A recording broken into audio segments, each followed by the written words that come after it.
یہ ہے سعودی عرب کا لائن پروجیکٹ، جسے نیوم فیوچر سٹی بھی کہا جاتا ہے۔ اتنا بڑا پروجیکٹ دنیا پہلی بار دیکھے گی۔ یہ دنیا کا سب سے مہنگا پروجیکٹ ہے، جس پر تقریباً $500 بلین خرچ ہوں گے۔ اس پروجیکٹ میں دو 500 میٹر اونچے اسکائی اسکریپرز ایک دوسرے کے پیرالل بنائے جا رہے ہیں، جن کی لمبائی 170 کلومیٹر ہے۔ سعودی کے کراؤن پرنس نیوم کو فیوچر کی ایڈوانس لینئر سٹی بنانے کا خواب رکھتے ہیں، ایک ایسی سٹی جہاں شیشے کی دیواروں کے اندر 90 لاکھ لوگ رہ سکیں گے۔ کیا ایسا ممکن بھی ہے یا نہیں؟ آرگینک سٹیز کے مقابلے میں اس کے کیا فائدے ہیں اور کیا کیا نقصانات ہیں؟ کیا سعودی عرب اپنی گرتی ہوئی اکانومی کو بچانے کے لیے اپنا سب کچھ داؤ پر لگا کر کوئی غلطی تو نہیں کر رہا؟ اگر کسی وجہ سے یہ پروجیکٹ فیل ہو گیا تو پیچھے سعودی عرب کے پاس کیا بچے گا؟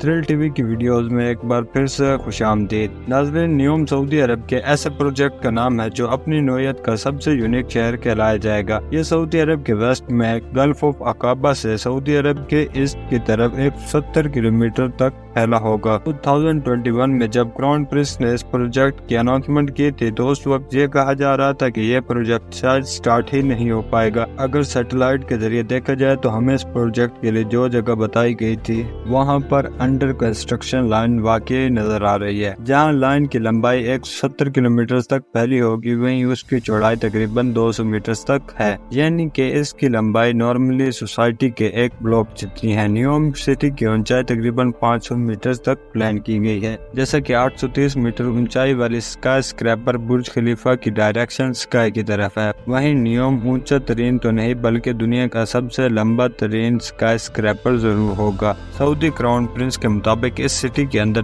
تقریباً 90 لاکھ لوگ رہ سکیں گے۔ آپ لائن کی لینتھ سے اندازہ کریں کہ یہ کتنا بڑا سٹرکچر ہوگا۔ ایریا کے حساب سے نیوم سٹی ایک آپٹیمائزڈ پروجیکٹ ہے، جہاں پر بہت کم زمین پر زیادہ لوگ رہ سکیں گے۔ اس بات میں کوئی شک نہیں ہے کہ سعودی پرنس کی یہ پلاننگ بہت ہی پوزیٹیو ہے۔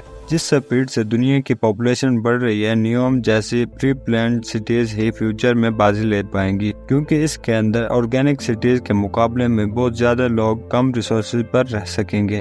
اس پروجیکٹ کو جلدی بنایا جا سکتا ہے اور سستا بھی۔ اس ٹائپ کی سٹی کو لینئر سٹی کہا جاتا ہے، کیونکہ نیوم ایک پلانڈ لینئر سٹی ہے۔ اسی وجہ سے اس کی کافی فائدے ہیں، جیسا کہ نارمل سٹی میں ریسورسز کافی ضائع ہوتے ہیں، اس کے مقابلے میں لینئر سٹی میں سب کچھ پلان ہونے کی وجہ سے ریسورسز کا لاس نہ ہونے کے برابر ہوتا ہے، جس سے آپریٹنگ کاسٹ بھی کم ہو جاتی ہے۔ لائن سٹی میں سب سے اوپر پیڈسٹرین لیئر رکھی گئی ہے، جہاں کوئی گاڑیاں نہیں چلیں گی۔ دوسری لیئر کو سروس لیئر کا نام دیا گیا ہے، اس میں گاڑیاں بھی چلیں گی اور شاپ بھی اسی لیئر میں ہوں گی۔ اور اس میں تیسری لیئر اسپائن لیئر ہوگی، جس میں فلی ہائی سپیڈ ٹرینز کا نیٹ ورک ہوگا۔ کسی کو بھی اگر اس نیوم کی 170 کلومیٹر لمبی لائن میں کہیں بھی جانا ہوگا تو وہ لفٹ کے ذریعے اسپائن لیئر میں آئے گا اور ٹرین میں بیٹھ کر اپنی منزل پر روانہ ہو جائے گا۔ اب سوال یہ اٹھتا ہے، اگر لائن سٹی کے اتنے ہی فائدے ہیں تو دوسری کنٹریز کے اندر ایسا سٹرکچر کیوں نہیں بنایا جا رہا؟ حقیقت تو یہ ہے کہ لائن سٹی کا یہ آئیڈیا بہت ہی پرانا ہے اور مہنگا بھی۔ آپ دنیا میں کہیں بھی نظر دوڑائیں تو آپ کو معلوم ہوگا ہیومن نیچر ہمیشہ سے ہی آرگینک سٹیز پر ڈیپینڈنٹ ہے، نہ کہ لینئر سٹیز پر، کیونکہ آرگینک سٹیز میں لوگ اپنی ریکوائرمنٹ کے حساب سے گھر خریدتے ہیں۔